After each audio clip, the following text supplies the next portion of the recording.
Okey, bismillahirrahmanirrahim. Assalamualaikum warahmatullahi wabarakatuh. Salam sejahtera rakan-rakan semua.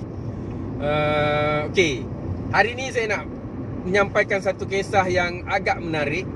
Kisah yang bermotivasi, yang menginspirasikan. Cerita ni diceritakan oleh mak saya, Mak Jah ni ada kat sebelah ni.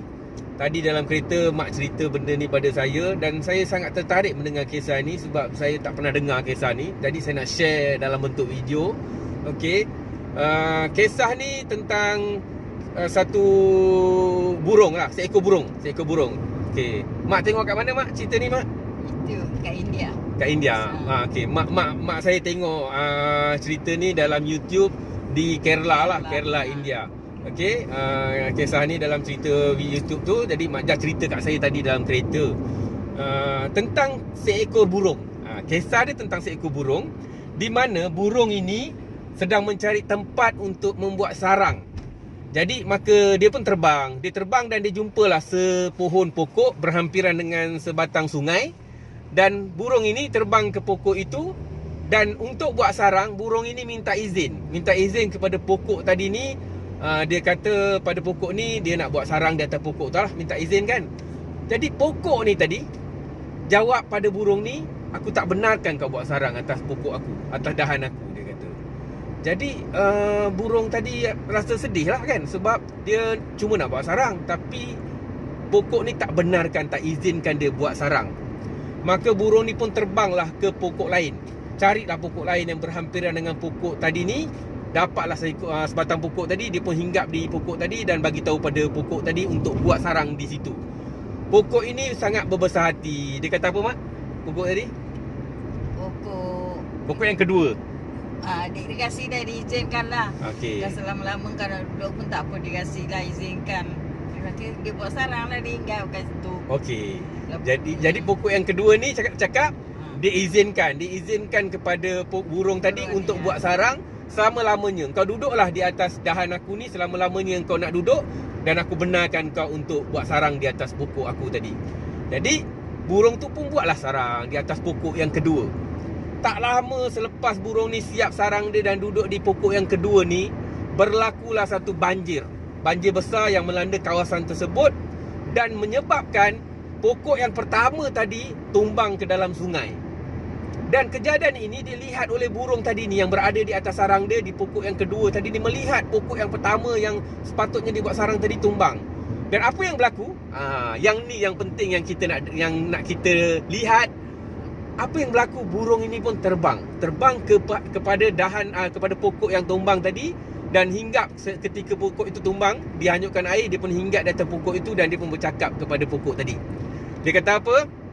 Tengok apa jadi pada nasib engkau.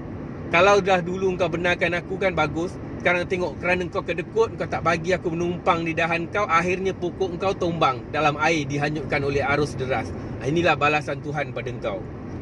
Okey, itu adalah kata burung ini kepada pokok itu. Dan apa jawapan pokok itu kepada burung ini? Ini yang penting untuk kita ambil sebagai iktibar, sebagai satu pengajaran, satu nilai moral yang baik. Apa jawapan pokok ini? Pokok ni kata kepada burung tu, kau tahu tak kenapa aku tak nak bagi kau duduk atas dahan aku? Kerana yang pertamanya, aku tak nak engkau ditimpa musibah seperti mana yang berlaku sekarang ini. Cuba engkau bayangkan ketika engkau membuat sarang di atas dahan aku dan pokok aku ni tumbang, engkau pun akan tumbang bersama dengan aku dengan sarang-sarang kau. Dan sebenarnya aku sedar ketika engkau meminta untuk membuat sarang di atas pokok aku tahu bahawa aku tidak boleh bertahan lama kerana akar aku sudah tidak kuat untuk mencengkam bumi. Dan aku tahu jika berlaku satu musibah atau banjir atau sebagainya, pokok aku boleh tumbang bersama tanah-tanah ini dan akan runtuh, dihanyutkan air.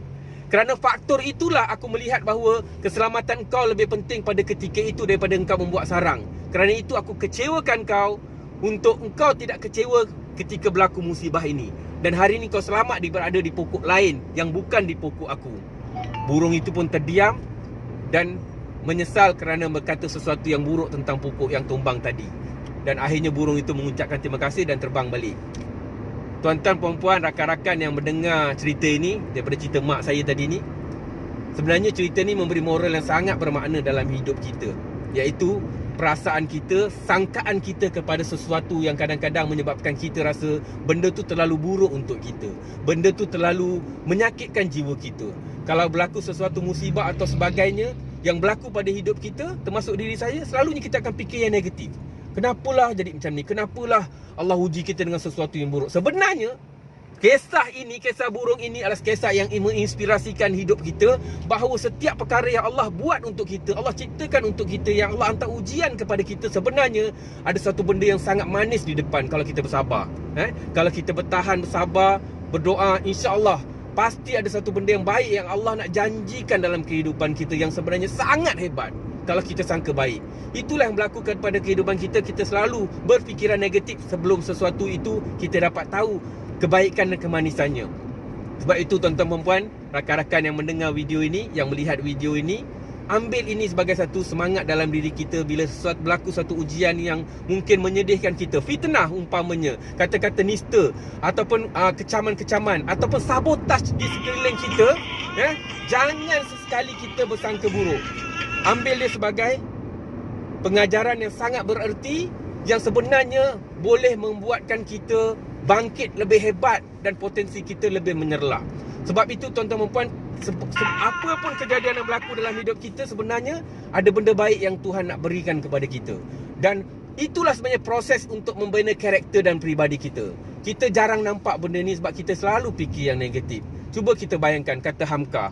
Hamka kata apa? Nilai seekor binatang ataupun kerbau atau lembu bergantung kepada berat dan timbangannya. Itu nilai kerbau dan lembu, berat dia. Tetapi nilai seorang manusia adalah bergantung kepada peribadi dia. Jadi setiap benda yang Allah berikan kepada kita sebenarnya adalah proses untuk membina karakter dan peribadi kita. Dan apabila karakter dan peribadi kita baik, potensi kita meningkat, maka nilai kita akan menjadi mahal bukan pada diri kita. Sebenarnya nilai kita kepada orang lain sebenarnya akan menjadi mahal. Sebab itu setiap benda yang Allah hantar kepada kita, kesabaran itulah yang akan menyebabkan kita jadi hebat. Prasangka baik itulah akan menjadikan diri kita hebat. Dan insya-Allah kita ambil cerita ini sebagai satu pengajaran, inspirasi yang memberikan kita satu perubahan pemikiran ke arah kebaikan. Terima kasih kepada mak saya, Mak Jah, kerana kongsi cerita ni pada saya tadi. Dan insya-Allah bagi yang dapat manfaat daripada cerita ni, bolehlah share video ini kepada kawan-kawan. Mungkin kita boleh ubah cara fikir kita. Kerana jika kita ubah cara pemikiran kita, kita boleh mengubah seluruh kehidupan kita, insya-Allah. Assalamualaikum warahmatullahi wabarakatuh.